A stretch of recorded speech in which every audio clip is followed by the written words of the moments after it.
deux choses qui façonnent mon parcours ministériel. Premièrement, c'est toutes ces années de coaching.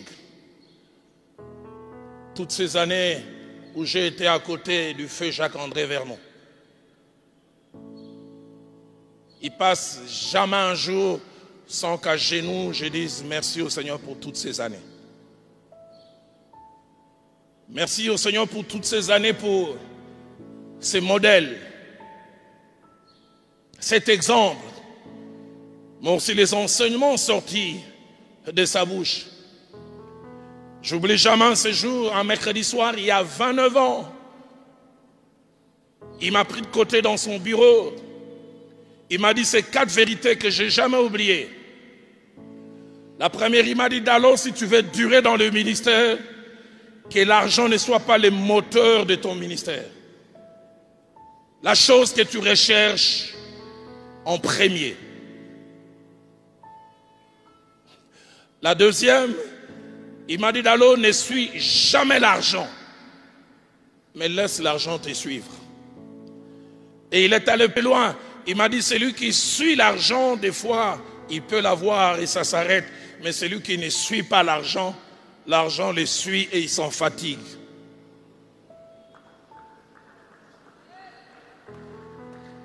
La troisième des choses qu'il m'a dit, il m'a dit, ne réclame jamais l'argent avant, pendant et après la prédication. Ne réclame jamais. Mon épouse sait de quoi je parle. On est allé avec elle en 2005 en Afrique du Sud dans une méga église. Je prêchais. Le pasteur a fait un appel de fonds à mon nom. Je ne sais pas combien il a recueilli. Les jours du départ, on finit les formalités, on veut monter. Viviane me demande, est-ce qu'il t'a donné quelque chose? Je dis, pas encore. Parce que j'avais foi. J'ai dit, sûrement il a oublié. On annonce, les passagers du vol tel à destination de Kinshasa sont appelés à embarquer. Rien du tout. J'arrive sur Kin, rien du tout. Viviane me dit, il a oublié. Je dis, je ne sais pas, est-ce qu'on peut le lui rappeler? Je dis, c'est pas ce que le pasteur Vernon m'a appris. Si vous êtes fort en calcul, depuis 2005, ça fait combien d'années? J'ai jamais réclamé. Mais j'insiste, au-delà de l'enveloppe, il avait fait un appel d'offrande en mon nom. Quatrième chose que le pasteur Vernon m'a dit, et ça, c'est un principe que je garde. Il dit, Dieu ne nous paye pas toujours dans les terrains où nous avons travaillé. Dieu ne nous paye pas toujours dans les terrains où nous avons travaillé. Tu peux travailler dans un terrain A et Dieu peut te payer dans un terrain B. Il y a quelques années, une église, permettez-moi d'utiliser le terme, assez modeste à Goma m'invite. Ils disent, nous ne savons pas comment te faire venir. Nous ne savons pas te loger parce que nous savons que tu as des habitudes quand tu viens ici à Goma. Tu habites tel hôtel, est-ce que tu peux venir? J'ai prié, Dieu m'a dit non seulement va payer le billet, reste à l'hôtel où tu as l'habitude de rester, mais ne leur réclame rien. Les derniers jours, ils font un gros effort. Ils font une offrande de $120 et ils disent c'est l'offrande la plus grande qu'ils ont donnée depuis 20 ans. Et ils m'ont donné. J'ai pris ça avec joie. Dieu m'a dit consomme ça parce que c'est de la consommation qui dépendra de leur bénédiction. Et alors que j'étais en train d'aller à l'aéroport, Dieu m'a dit, j'ai vu ton cœur, Roland, je vais te payer avant ce soir. J'ai dit, Seigneur, comment? Et j'arrive dans la salle d'attente de l'aéroport à Goma. 5 minutes avant qu'on décolle, un autre avion vient d'atterrir qui venait dans l'un des coins. Un homme arrive, il me dit, c'est le papa d'Allo, oui. Moi, j'ai pris au ministère de combat, j'ai cherché toujours à te rencontrer. Et comme il se connaissait avec le chef d'escale de CA, il dit, je vais faire retarder le vol parce que je dois te bénir. Il a fait retarder le vol de 20 minutes. J'ai découvert que il y a des gens qui ont du pouvoir.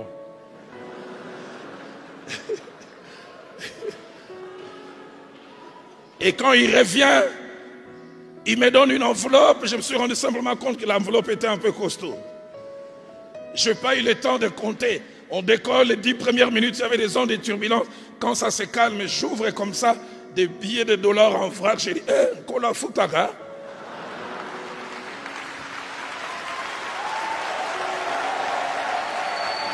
Et vous savez, ça faisait 10 000 $. J'aimerais dire à quelqu'un, tu peux te travailler dans le terrain A, Dieu te payera dans le terrain B. Le troisième combat que tout prophète rencontre est appelé à rencontrer. L'Esprit de Dieu m'avait dit, martèle. Roland parle sur cela avec solennité et sérieux comme tu n'en as jamais parlé. C'est le combat de faire du ministère un commerce. Le combat de faire du ministère une affaire. Ou de faire du ministère, mais surtout le ministère prophétique, un business. Un gagne-pain. Je voudrais dire 3 choses. La première, je crois en ce que 1 Corinthiens chapitre 9, verset 14 dit, que celui qui annonce l'évangile est appelé à vivre de l'évangile. Je crois en cela.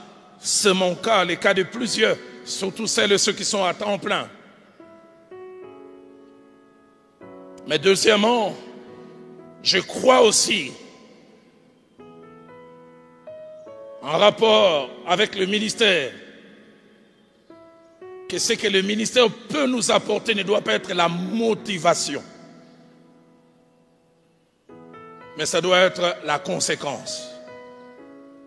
Ce qui tombe entre nos mains doit être la conséquence. Ce n'est pas que nous travaillons pour ça. Troisième chose,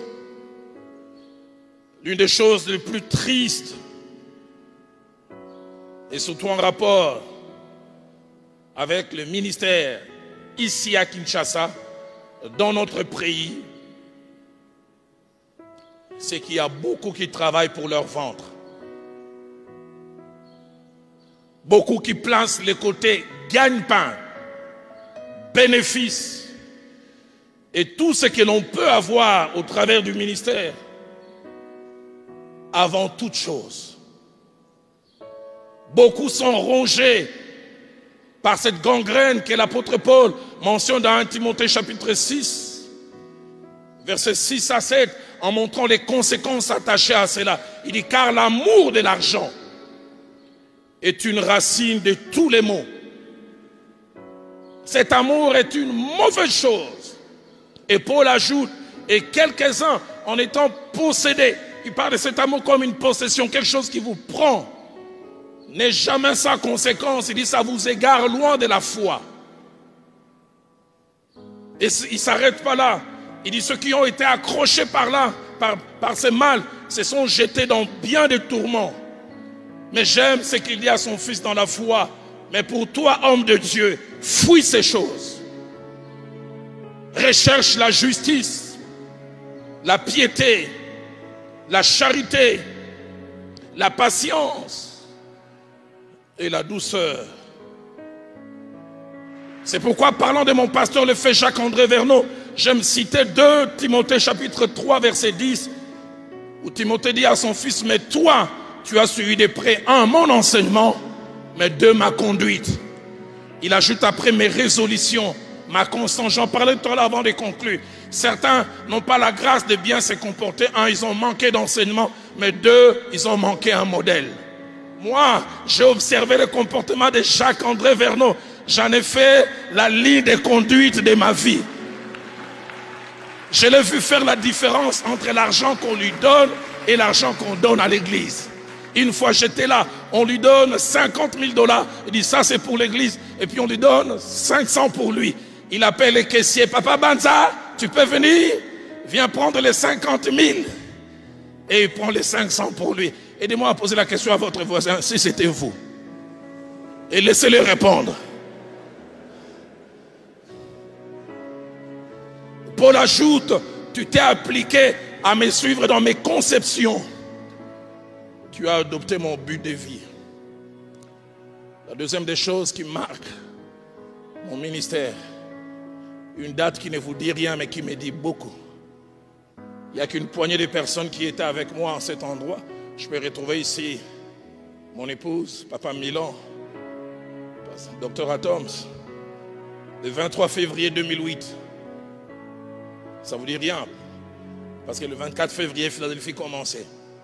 J'étais à Kingabwa en retraite. Je suis allé prier. Et vers 15 h, Dieu me dit, avant que l'église commence demain, va pour que tes parents puissent prier pour toi. J'ai dit, mais Seigneur, mon père n'est pas homme de Dieu. Ma mère non plus m'a dit, vas-y. Je n'ai jamais oublié, je suis allé. Mon fait père, qui est toujours un homme introverti. J'ai dit à mes amis ce jour-là, papa c'est comme s'il entrait en transe. Mais quand je rentre, vers 20 h 30, j'étais en train de relire mes notes. Le Seigneur m'a dit, mets-toi à genoux. Je me suis mis à genoux, je commençais à prier 1 heure du temps. Vers 21 h 45, j'oublierai jamais. Il m'a donné ces 4 paroles qui m'accompagnent jusqu'aujourd'hui. La première, il m'a dit, Roland, si tu places l'argent derrière toi, je le placerai devant toi. 21 h 45, 23 février, si tu places l'argent derrière toi, je le placerai devant toi. Mais si tu le places devant, je l'enlèverai. La deuxième des choses qu'il m'a dit, il dit, si tu me sers avec fidélité, sans viser l'argent, les 30 ans qui viennent, et même jusqu'à ta mort, l'argent et les finances ne seront jamais un problème. Il m'a dit des choses que je suis en train de vivre. Il m'a dit, je ferai étudier tes enfants dans des écoles qui n'ont rien à voir avec tes revenus. Et mon épouse peut témoigner de cela. Il m'a dit, je marierai tes enfants avec éclat. Et même en première classe parce que tu me sers avec fidélité. La troisième des choses qu'il m'a dit, il m'a dit, dans ce que je te donnerai, il y aura toujours une partie pour les autres. Les nécessiteux, les faibles, les sans ressources. Il m'a dit, plus tu t'occuperas de cette catégorie des gens, tu ne manqueras jamais. Et j'aime pas parler de moi parce qu'il avait dit, quand la main gauche donne, aide-moi à poser la question à l'homme de Dieu qui est à tes côtés. Est-ce que l'onga Lukengu? S'il ne connaît pas Lukengu, explique-le lui. Change les voisins, dit Olonga Lukengu. Loboko Makasi, Loboko Makaku.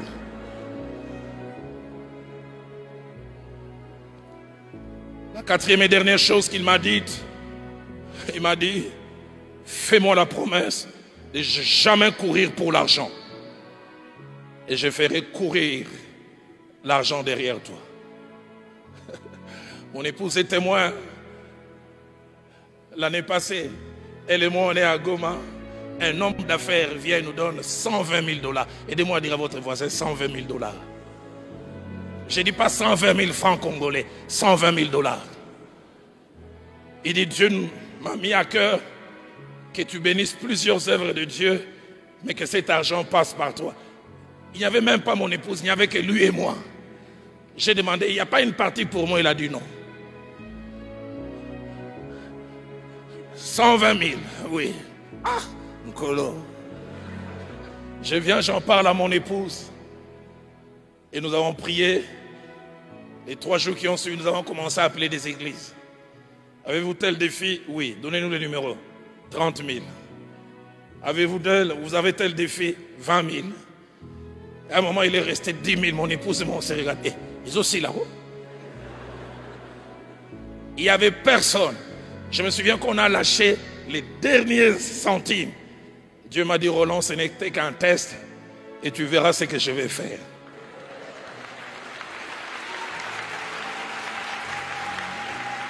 Mon épouse peut témoigner. Après ces tests, mon est comme un Rolanda Bissoboy. Boyekaka. Aidez-moi à poser la question à votre voisin. Est-ce qu'on l'ongambongo? Les 2 premiers textes que nous avons lus parlent de 2 prophètes. 2 prophètes extraordinaires. J'insiste, extraordinaires. Extraordinaires dans leur rapport avec l'argent. Extraordinaires dans leur rapport avec le bien matériel. 6 petites choses que je voudrais faire ressortir en rapport avec ces 2 prophètes. La première, les 2 ont exercé le surnaturel. Le surnaturel. Mais de deux, le deux avait une éthique financière élevée, une discipline dans les rapports avec le bien matériel. Troisième chose que les deux ont en commun, les deux ont eu quelquefois à refuser ce qu'on leur donnait. À refuser ce qu'on leur donnait. J'insiste, ils n'ont pas demandé. On leur a donné et ils ont refusé. Quatrième chose, ils n'ont pas refusé de petites choses. Ils ont refusé des grandes choses qui tenteraient plusieurs. Cinquième chose, c'est que les deux ont sûrement eu à laisser à leur interlocuteur une belle image du ministère. Les deux ont gagné en respect en face de ceux qui étaient en face d'eux. Certains peuvent gagner financièrement et perdre en crédibilité, en respect. Mais ces deux n'ont pas gagné directement financièrement, mais ils ont gagné en respect.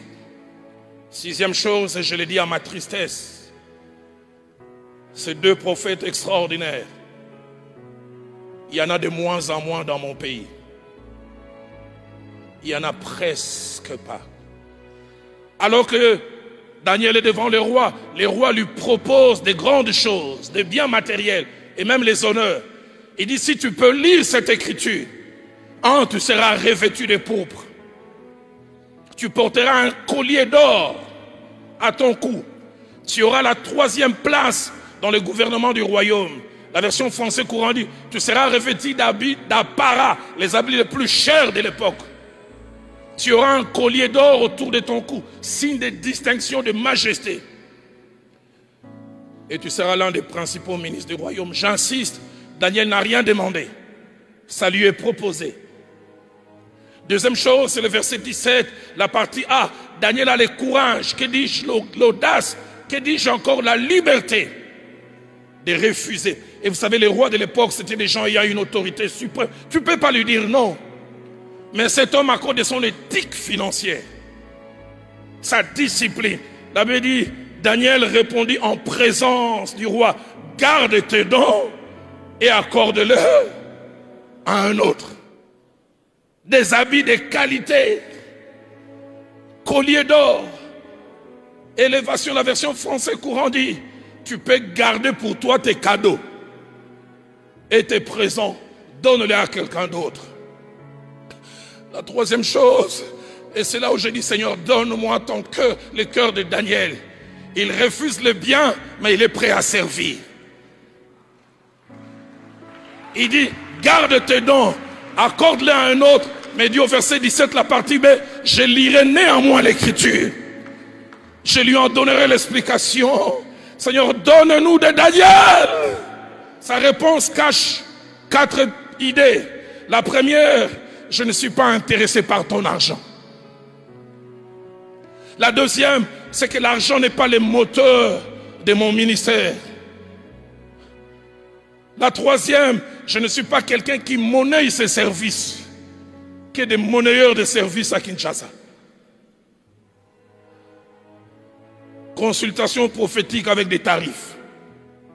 J'ai entendu parler d'un homme de Dieu qui devait aller prier pour quelqu'un qui était menacé par la mort. Il dit, fais les calculs de tout ce que ça t'aurait coûté. La maladie, l'hospitalisation et même les services d'enterrement. Puisque quand je vais prier, Dieu va bénir, donne-moi tout cela. Mouyibi. Mouyibi encore le pastoral. J'entends quelqu'un insister, parce que Mouyibi, j'insiste encore, Mouyibi. Mouifi.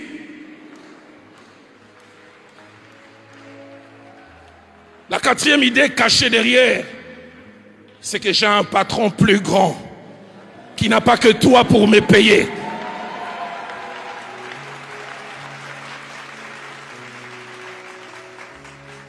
J'étais choqué il y a 2 ans. Je n'ai pas prêché dans un coin du pays. Un jeune homme vient me voir pour que je l'introduise coûte que coûte auprès de quelqu'un élevé en dignité. Et tu sentais par les motivations, c'est pas le message, c'est ce que le message peut produire. Et à la fin, il dit, quand je venais, on me disait, Papa de la recote c'est biska ba liaka nde yangwana. Demandez à mon fils Ken, to liaka kunate. Jamais. S'il y a des dîmes, c'est versé à l'église. Demandez à ces gens élevés en responsabilité. Et nous ne nous parlons jamais argent. Jamais. J'aimerais dire comme les Quinois, Jaja, Jakoko.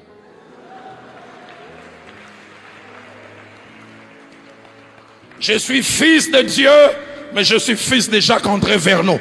Je vis cet homme être sérieux avec l'argent. Je ne cours jamais derrière l'argent.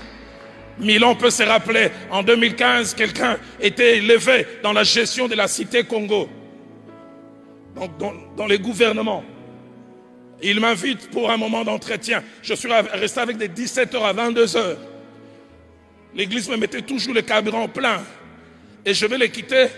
Il m'envoie vers son assistant, il dit, donne-lui le carburant. Avant d'aller, je dis, Excellence, l'église me met toujours le carburant pour venir visiter les âmes. Il dit, mais ça c'est un carburant spécial. Je dis, il n'y a jamais de carburant spécial. Je dis, vous êtes une âme? Oui.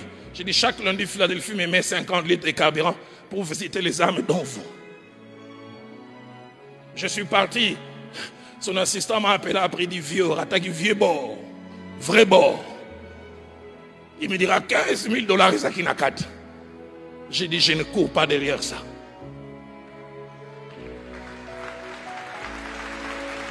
Et vous savez quoi? Cet homme, chaque fois que je le vois, il me respecte. Je peux même aller un peu, il me craint. Un respect supérieur.